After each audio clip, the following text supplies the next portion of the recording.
Bonjour et bienvenue à l'édition de ce jour et nous allons commencer une série d'enseignements sur qui est Jésus. Nous allons débuter aujourd'hui avec ce qu'il n'est pas.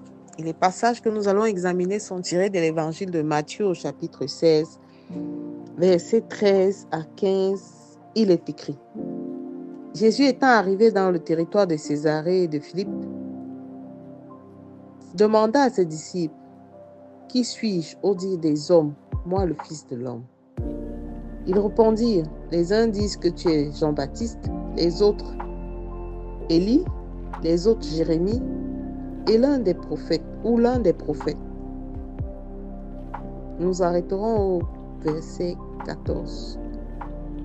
Voilà Jésus qui veut savoir si ses disciples, ceux qu'il forme au jour le jour, ceux qui cheminent avec lui, ceux qui ont décidé de tout abandonner pour marcher avec lui, il veut savoir s'ils ont conscience, s'ils ont connaissance de qui il est, de la personne à qui ils se sont attachés et de la cause qu'ils veulent servir. Et nous voyons ensemble toutes les réponses. Certains disent: Tu es Jean-Baptiste, les autres Élie, les autres Jérémie ou l'un des prophètes. Jésus n'est ni l'un ni l'autre. Ce qu'il n'est pas, il n'est pas un prophète. Il n'est pas un Jean-Baptiste. Il n'est pas un autre Jérémie. Il n'est pas un autre Élie. C'est que Jésus n'est pas. Il n'est pas un label qui facilite la vente de certains produits accessoires. Jésus n'est pas une marque de fabrique afin d'aider plusieurs à pouvoir faire du business aisément. Jésus n'est pas un nom qu'on prononce au hasard. Nous avons vu dans le Nouveau Testament comment certains ont voulu acheter auprès de Pierre et de Paul l'Esprit de Dieu. Ils ont voulu acheter le Saint-Esprit et cela ne leur a pas été rendu possible. Jésus n'est pas notre prophète. Il n'est pas un autre qui devait venir. Jésus n'est pas cette marque de fabrique. Jésus n'est pas celui-là que nous devons aimer partiellement ou de temps en temps. Ce que Jésus n'est pas, c'est le nom dont nous devons nous servir lorsque nous sommes exclusivement en difficulté. Le nom dont nous devons nous servir comme joker lorsque nous n'avons plus d'arguments à opposer. Le nom dont nous devons nous servir avec hypocrisie lorsqu'il faut se cacher de la vérité devant la face des hommes. On entend le Dieu que je sais, Jésus que je sais va venir me venger.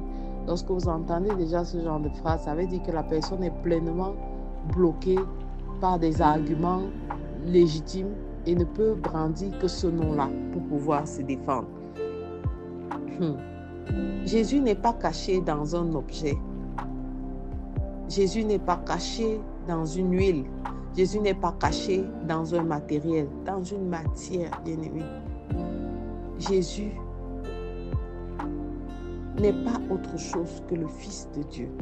Et il a posé la question en disant: Moi, le Fils de l'homme, afin de susciter quelque chose chez les disciples qui marchent avec lui, afin de susciter de bonnes réponses, afin de susciter la remise, ou je vais dire la reproduction des enseignements qu'il leur donne tous les jours.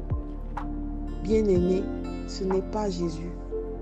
Si Jésus devient une excuse dans les débats entre 2 ou 3 personnes, ce n'est pas le Jésus que tu sais.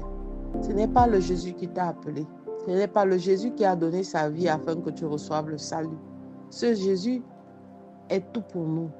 Il y a des gens dans certaines contrées de l'Amérique de l'Est. Il y a beaucoup, pour vous rencontrer, les gens qui s'appellent Yeshua un peu partout. On aurait pu faire des confusions. Qui est ce Jésus? Jésus n'est pas caché dans une chose. Qui est ce Jésus pour toi? Qui est ce Jésus pour moi? Qui est Jésus-Christ, le Fils de l'homme? Nous découvrirons la suite demain. Et je te recommande de faire cette prière ce matin avec moi. Père éternel, révèle-moi Jésus-Christ. Je veux entrer en connexion avec lui de manière particulière et je veux me laisser trouver par lui. Manifeste ta gloire, Père éternel, au travers de la connaissance que j'acquiers tous les jours. Bâtis en moi, Père éternel, un désir ardent et une soif perpétuelle de m'attendre à toi dans tout. Je m'attends à Jésus-Christ. Je m'attends à mon Sauveur et Seigneur. Je m'attends à la vie et la vie renouvelée. Je m'attends à la guérison. Je m'attends à la libération. Je m'attends à la restauration dans tous les compartiments de ma vie. Au nom de Jésus-Christ, nous avons prié. Amen, amen, amen. Je suis la révérende Sonia Antoinette. Nous nous retrouverons demain pour la suite. Shalom.